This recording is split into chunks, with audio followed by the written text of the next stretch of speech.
account exists. I don't really know what more to say. It's just weird. We'll talk about it. And then we'll meet a man who got abducted by an alien. Now, we've covered a lot of men like that. Why is it always men, now that I think about it? It's usually dudes, right? But we've met a lot of men who have been abducted by aliens. However, this one met his soulmate on a UFO today on Dead Rabbit Radio.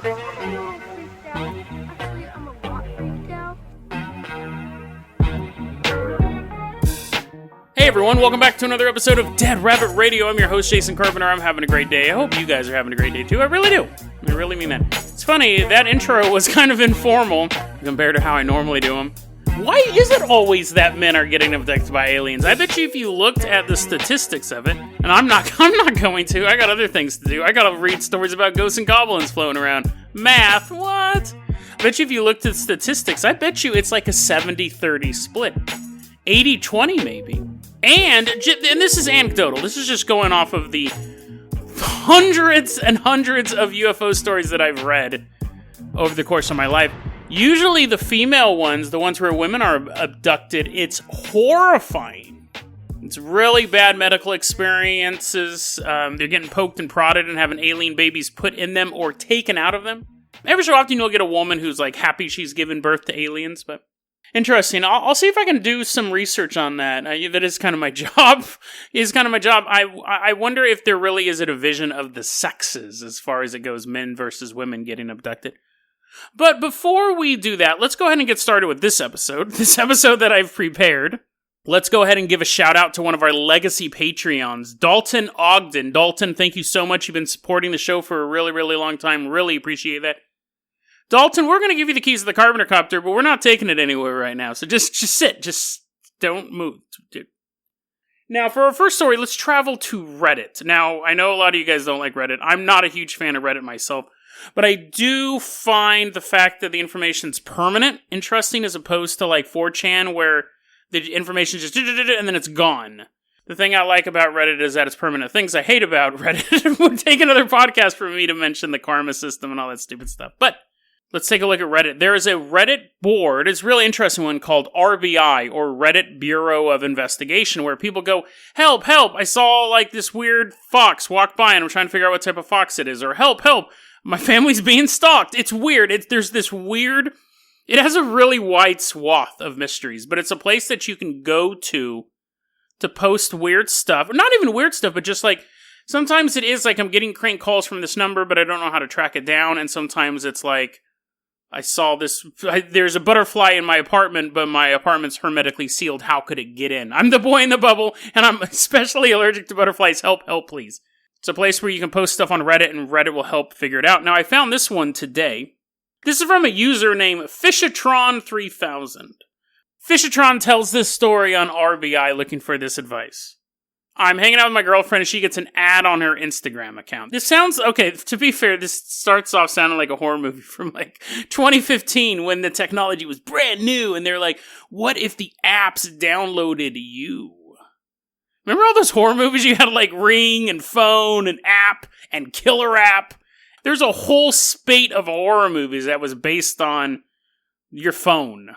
Other than Scream, which did it right. Then you had, like, Ring and Vibrate, and what was the one? Do Not Call. No, that was... No, was it Do Not Answer? Caller Not Available or something like that. It was a Japanese horror movie that you would look at your phone, and it would say, like, you hung up or something like that. Anyways, Fishatron3000's hanging out with his girlfriend. She gets an ad from a weird Instagram account called @deepfrycrust. The only picture on @deepfrycrust's account is a close-up of a patch of skin. Maybe it's like a creepy ARG, something like that. That's what I think a lot of you guys might think this is, but this is kind of creepy, so... And I'll kind of go into it why it's creepy. But anyways, there's a patch of skin. There's just a close-up photo of a patch of skin. So the boyfriend is like, what? That's kind of weird. And there's a linked account on deepfrycrust that takes you to an account called Sour Crust. @SourCrust.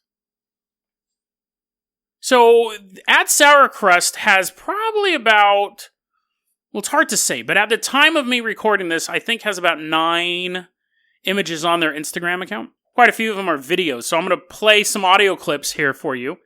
This first clip is footage, it's handheld camcorder footage, walking through a graveyard, looking at gravestones. This is the burial site of the Sumter County Does. Sour Crust. There's Jacques. There's Jay. This is the burial site of the Sumter County Does. Sour Crust. There's Jacques. There's Jay. So, weird, right? Maybe like an ARG, maybe a weird art project. And you may be thinking, it's kind of a lot to throw at you first off. You're like, Jason, that was super creepy. I'm listening to this at 1 a.m. Sorry, guys. But it gets creepier. So, and also you might want to warn you, you need to turn the volume down on the next audio clip because it kind of scared me. And he's talking about, in this video you just heard, he's talking about the Sumter County Does. Sumter County Does. Now, I'll talk about them in a second, but let me play you this second audio clip and be prepared. If you're listening with headphones, you might want to turn it down a bit. This next clip is a video clip of a guy, and the reason, normally I don't do this, because the video component of this I actually don't think is super important. The audio is disturbing, right? I don't know why. Maybe I'm just a big old baby. Just agree that it's super disturbing. Yeah, Jason, that's super creepy. Kept me up all night long. Your podcast's so spooky. Yay, thank you. Just agree with me for a second. This next is a footage of again, it's handheld camera footage. It's like old school camera footage of a man narrating. First, he's walking by the gravestones of the Sumter County Does. Now he's walking down a dirt path. This is Locklear Road near Sumter, South Carolina. Dirt road, frontage road. It's the murder scene, summer 1976, of the Sumter County Does. Young couple shot to death just after midnight. Bodies found by a trucker the next morning. It's been an ongoing, baffling mystery. Not so much who the perpetrator was, but the identity of the young couple. Now, that horrible noise you heard at the end, that kind of jump scary thing, at that point, an image flies by, and I'll tell you what that is in a second. I know it's hard to talk about a video on a podcast, but it actually all works. So the first thing, he's walking through the graveyard, and he's like, these are the graves of the Sumter County Does. Second video, he's walking along this road, and he's like, this is where the Sumter County Does were found. And when that weird noise cue hits, the floating head of Jane Doe enters the picture for just a second. Now, the head of Jane Doe is really going to be the introduction to who are the Sumter County Does. Who are the Sumter County Does? Back in 1976, August 9th, 1976, in Sumter County, South Carolina, this dude was just kind of hanging out in the middle of Sumter County, just kind of walking along that dirt road that guy was describing in that video, and he sees 2 bodies dead, laying there. Each one had 3 gunshot wounds. Both of them were dead, obviously. They just weren't picnicking. And they're like, oh, no, we're going to the doctor later. These 2 people were dead. And, of course, the cops come out, pick them up, start investigating it. Obvious murder. The way they were both killed, were shot through the throat, through the chest, through the head. Kind of hard to commit suicide that way. So anyways, the cops start investigating it as a murder. But one of the first things you really you have the victims, but you don't know who they are. And a big thing about solving a murder is you know who they are, they knew who they were last seen with, where they work, who their enemies. They couldn't figure out who these people were. There's a young man and a young woman, anywhere between, they think they're in their mid-20s, but the coroner goes, they could be anywhere between 18 to 30. I'm going to think they're like 26, 27. But based on these facts, they can kind of figure out a couple different things. One, they were from out of town, and they were visiting the area, and a tow truck driver heard the guy call himself Jacques, or Jock. And they're like, okay. They have that. And he was found with a ring that had the initials, I believe, JRS on it. So they go, maybe his name was Jacques. He had a ton of dental work done. And they had to bring in a dentist. And he goes, whoever had this dentist work done spent a lot of money. And actually, looking at it, it seems foreign. It was weird. He was able to say, this is the procedure they use up in Canada. So they're like, okay, his name might have been Jacques. Might be from Canada. That would kind of make sense. Looks like he came from money. He had on like one of those Bulgari watches, Bulgova, whatever you call it. Now, the girl, they go, this is probably his sister. They kind of look alike, but we just don't know much about her either. They took all of her jewelry off, took photos of the jewelry, took photos of her shoes, and they had no idea what her name was. What they did was they took photos of their dead faces and began to circulate them around the area, saying, do you know who these people are? So all over Sour Crust's Instagram page, there's photos of this dead woman's face. Now, sometimes it's just her face flying onto screen. Sometimes it's her face sitting in a car as hip-hop music is playing. That's a video where it's just like the car is a GIF and it's moving up and down. There's like, and her head is in the picture, kind of moving there. He has one, this was weird. This shows me that this account is active. One, he had a post go up 10 minutes after I started looking at the page, and that was a picture of a wanted poster or a missing persons poster in Asia. And then he had a picture of the boy in the box, which is a really tragic true crime story back in like the 1950s. 5-year-old kid was found dead in a box, and they've never identified him to this day. They don't know who killed him, how he died. I think they might know how he died, but they don't know who he is. He had a picture of because the boy in the box was another photo that they took a photo of his face and they circulated it all over the country, really, back then. He had a photo of the boy in the box, but the boy in the box's mouth was replaced with a photo of Sumter County Jane Doe's head. While I was investigating the story, that photo was removed. So this is an active Instagram account. Eventually, with the Sumter County Does, they circulated the pictures everywhere. People who had missing kids would come out and they go, I wish that was my kid, because at least there'd be some closure, but that's not my kid. And they ended up, when they buried them, they didn't bury them. When they put them in coffins, they were glass. The coffins had a glass lid. It was an airtight coffin. And for a year, both these people were available for viewing. You could just be like, hey, family, we're bored. What do you want to do? Jane Doe, John Doe. Yeah, we'll go see the Does again. Yay! You could go see these corpses at your local morgue. And then after a year of that, they buried them. Now they've done DNA testing. They're not brother and sister. They know that for sure, but they still have no idea who these people are, where they came from. So, and I guess I should say this, they don't know who murdered them. Whoever murdered them is still on the loose. Henry Lee Lucas kind of alluded to him, that he might have done it. He was a prolific serial killer. But people have said, nah, he's making it up, because he made a bunch of stuff up and he didn't know any details about it. He was just like, well, I was in the county that day. But so there's no leads on who killed him. There's no leads on who these people were. Just out, found dead in the middle of a field by the side of a road.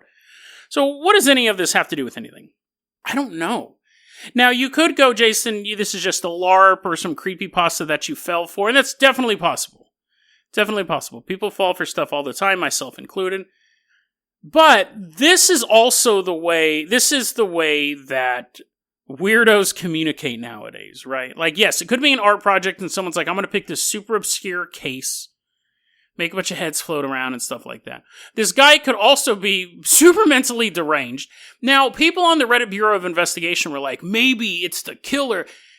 For this guy to have killed him back then, let's assume most serial killers, the youngest kills are around their mid to late teens.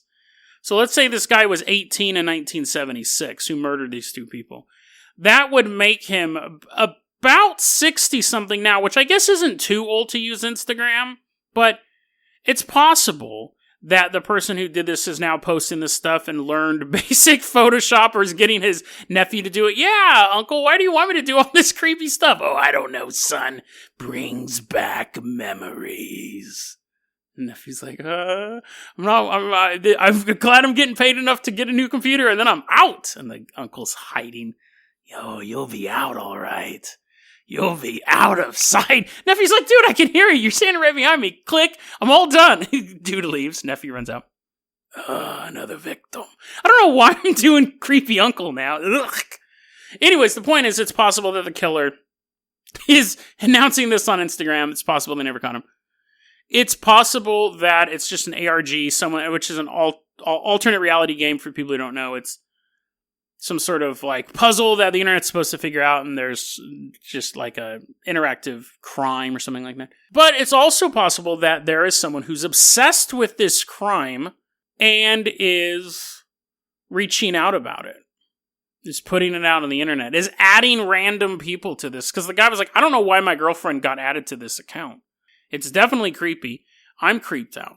So is this just someone looking for some weird marketing gimmick? What are they selling? For Halloween, be this deceased woman's face. We this mask.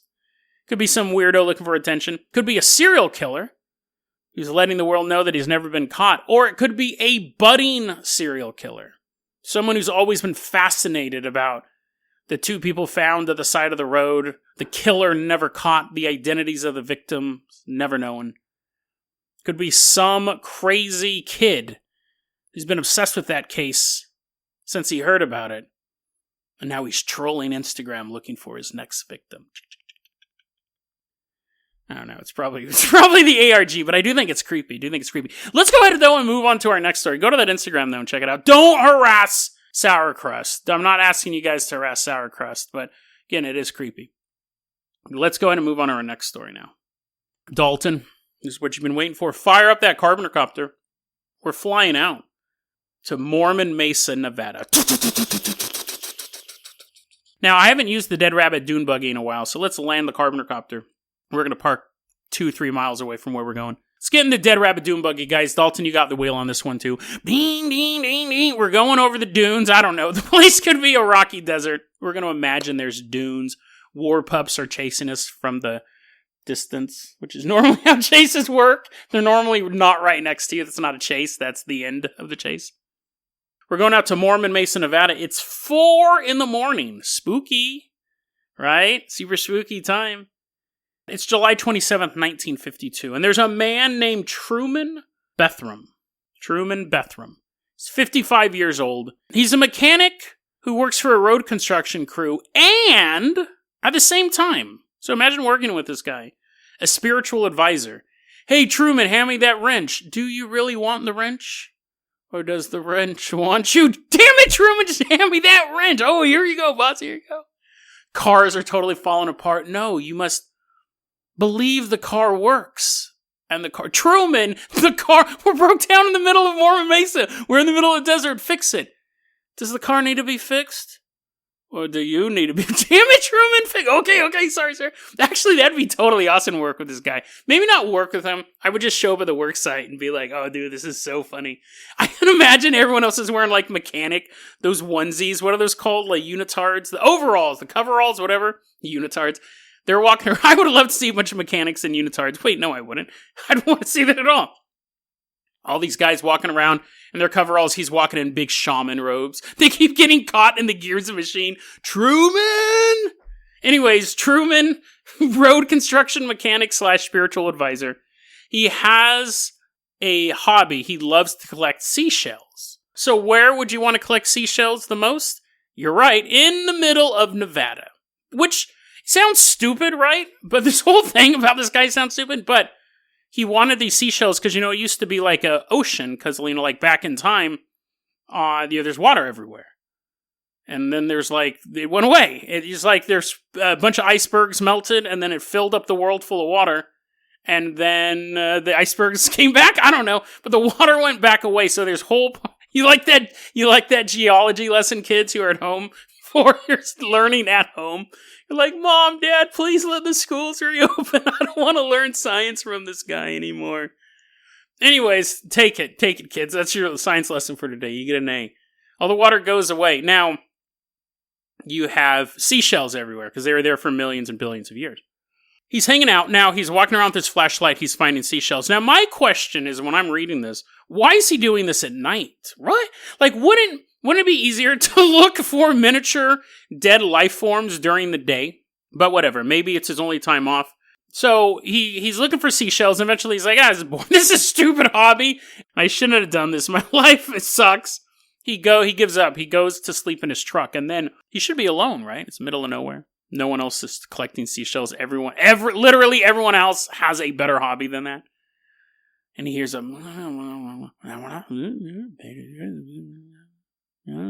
mumbling, talking outside his car. He's like, what? Now it's a foreign language. He can't make it out, but he comically pokes his little eyes and nose up over the door thingy so he can look out the window, the driver's side window, and he sees 10 people. Or are they people? Now, he describes them, he goes, they look like normal people, but they were short. They were all 4 to 5 feet in height. He says they weren't dwarfs, they just were short humans. And he sees them kind of gathered around his truck, mumbling in this foreign language. And then he kind of shakes his head. And then he hears them perfectly talking English. Opens up his car door, jumps out. Apparently, he's 500 pounds and the car shakes when he gets out. And he jumps out, and now he sees about 75 yards away. Now that he has full vision, the roof of the car is not blocking his vision. 75 yards away, he sees a UFO floating there. So he's a go-getter, right? He's a mechanic / spiritual advisor. He doesn't wait for no one. He jumps out of the car and he goes, which one of you is the captain?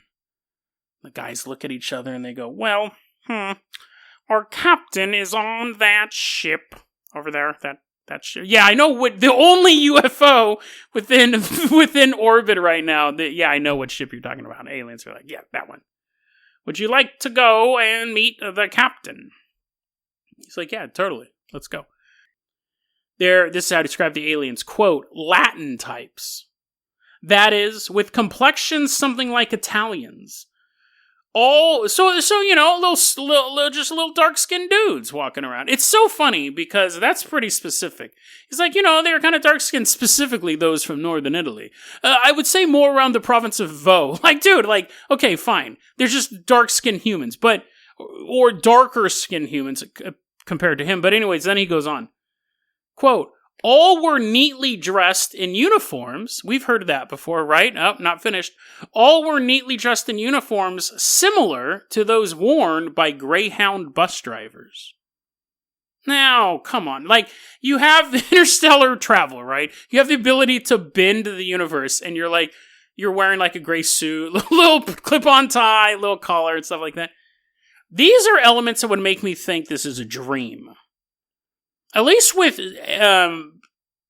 gray aliens and the holographic suits, the armor plating, or the robots we've seen. Stuff that seems out of this world that makes you think, oh, maybe it might be something to it. This guy's brain seems to be picking stuff out of his subconscious. However, there are arguments that aliens are so bizarre that sometimes you'll look at them and your brain can only perceive what you can recognize and things like that. So we're going to assume this story is true, though, just for the sake of how bonkers this whole man's life gets. Anyways, he says they're all beautiful. They didn't look old at all. They had no creases or wrinkles or nothing, which actually makes me think they kind of look like Odo from Deep Space Nine, which is not an attractive-looking alien. He passed away, didn't he? Not the alien. He's still alive in the books, but that actor, Rene Auberjonois, yeah, that sucked, dude. I really like that guy. He was on Benson. I used to watch him way back then, and Deep Space Nine is one of my favorite shows. Anyways, and I wonder why my episodes get longer and longer. He gets onto the UFO. Now he's hanging out with these 10 dudes on the ship. Classic UFO layout, bunch of blinking lights and control panels and stuff like that. But then we meet someone that we meet very rarely in UFO lore. We meet a bombshell.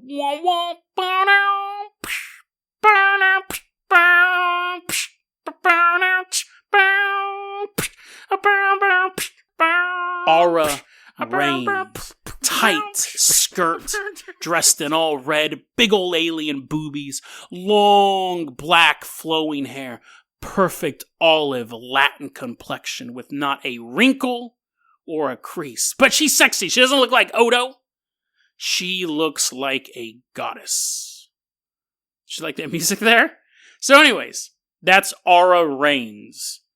Now, Truman, he's a married man. But come on, man. When you meet the most beautiful woman in the universe, what are you going to do? He immediately falls in love with Aura Rhanes. Now he's thinking, this chick is super hot. This chick, and he turns to the camera, is out of this world. And the audience is like, woo, yeah. And he goes, okay, so can I meet your captain? And she kind of stares at him dumbfounded for a second. She goes, oh, no. I am the captain. Turns to the camera, beauty and smarts. Yay, audience clap. So anyways, she's the captain of this spaceship. The hottest chick in the universe is also in charge. Who doesn't like that? So basically then we get the kind of UFO backstory stuff. She says the aliens are from the planet Clarion. That's from the opposite side of the sun. There's another planet on the other side of the sun, which is actually an old myth. Because if something was on the other side of the sun, we would never know it. All of our satellites orbit Earth. Like, technically we can, but we've never really, like, as far as I know, launched a rocket to see the other side of the sun. People said that if there was something on the other side of the sun, we would detect the gravity of it. But that's been a myth that there's an other Earth. This one's called Clarion. It's an Earth where they have, listen to how amazing this place is. No wars, no strife, no juvenile delinquency. They said that planet Earth is the only planet in the galaxy that has strife. And the reason why we can never do interplanetary travel is because of our strife. Once we learn to be peaceful, we can travel the universe with beauties like Aura Rhanes. Now, you're thinking, Jason, that sounds brilliant. I want to go there right now. I'm going to jump off Earth. I'm going to get on a spacesuit. I'm going to jump off Earth, and I'm just going to stay there till the planet Clarion floats, and I'm going to land on there. That is a good idea and 100% scientifically accurate. But let me finish telling you. Now, that is a great thing, right? I shouldn't. I'm like, no, wars. Who are those lamos, dude? I love stabbing guys with sticks. Yeah, war is awesome. War is not fun. It's fascinating as it is to read about in history books. It's not fun. I love a planet where it was just all in history. But before you go, that sounds awesome. You got to also remember, this is the 1950s we're talking about. 1950s. So this is their paradise in the 1950s when this story is happening. So Truman has some other tidbits of how amazing this world is with no juvenile delinquency, no war, no strife. Every single person on the planet is Christian. There's no liquor at all on the planet. At all. And you're like, Jason, that's fine. I'm a born-again Christian and I don't drink. Yeah, me too. But that might get us to jump off Earth and float around. But then we get to these next two ones. The only music is polka, and the only type of dance is square dance.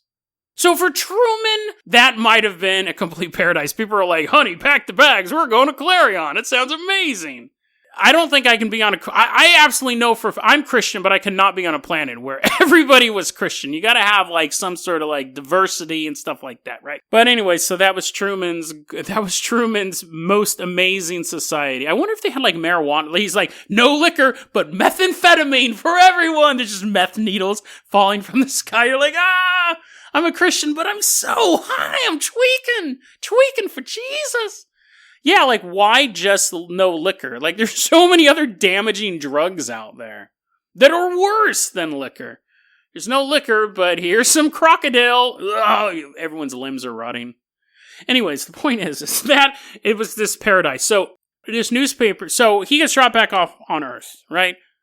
Everything's hunky-dory. He has to tell us his story. Now, that rhymed. Now, he tells the story. He does tell the story to the media. There's a newspaper in Redondo Beach called the Daily Breeze. And September 25th, 1953, they published this story, and it was such a huge hit. Such a huge hit. I wish other newspapers did this. This is kind of awesome. They had a vote for what was the best story we had this year. And we'll reprint it. And this story won Best Story of the Year. So on October 3rd, just like a month later, they reprinted it in whole. People loved this story back in the day. Now, usually when people get abducted by aliens, it kind of affects their life. Like, they get abducted by aliens and they realize that we're all interconnected and there's a universal brotherhood, and I shouldn't hate people based on things like race or nationality, stuff like that. We're all connected. Sometimes it leaves them with a deep-seated fear of the beyond. Sometimes they remember it, sometimes they just have visions of it. Terrifies them. He just gets super horny. He decides that he's totally in love with Aura Rhanes. That is his soulmate. Now, he was already a mechanic / spiritual advisor. Now he's going full bore to be the spiritual advisor. And his 1950s wife is up to here, Truman. I'm up to here with your Babylon and your UFO and your aura this and your aura that. She actually divorces him. She specifically divorces him because he's in love with another woman. He's in love with Aura Rhanes. He cannot let her go. Now, he's just kind of hanging out. Doesn't have anyone in his life. Except his secretary. He hires a secretary because now he started a cult called the Sanctuary of Thought. In Prescott, Arizona, he has this compound. He hires a secretary to work with him. She walks into the interview room. He's looking down at the paper. He's like, "What are your qualifications, miss?" Looks up. Curvy, olive-skinned woman. Hires her simply because she looks like Aura Rhanes. Now, guys, you shouldn't be thinking with the lower half of your body. You're going to make bad decisions. Now, I would like to say that because he hired her, she was comically inept, and she's like, "You told me to balance the books, boss, but I was walking over the Grand Canyon and they fell down." What? Secretary? I love you. But I don't know. Maybe she was actually competent at her job and looked like a hot space alien. But he went on to start writing books because he got a lot of publicity out of this thing. He started writing books about Clarion, started writing books about UFOs and spiritual stuff. He ends up passing away, like all men do. 1969. He lived to be 70 years old. And he never became reunited with the true love of his life. Sure, he hired a woman who looked an awful lot like her, but it's not the same, right? However, we're going to do a to be continued on this episode. Because not only do I have a story that's not very well known of him meeting Aura Rhanes again, but possible proof that the aliens not only met him on Mormon Mesa, but they left a calling card. We'll discuss that tomorrow on Dead Rabbit Radio. DeadRabbitRadio@gmail.com is going to be our email address. You can also hit us up at Facebook.com/DeadRabbitRadio. Twitter is @DeadRabbitRadio.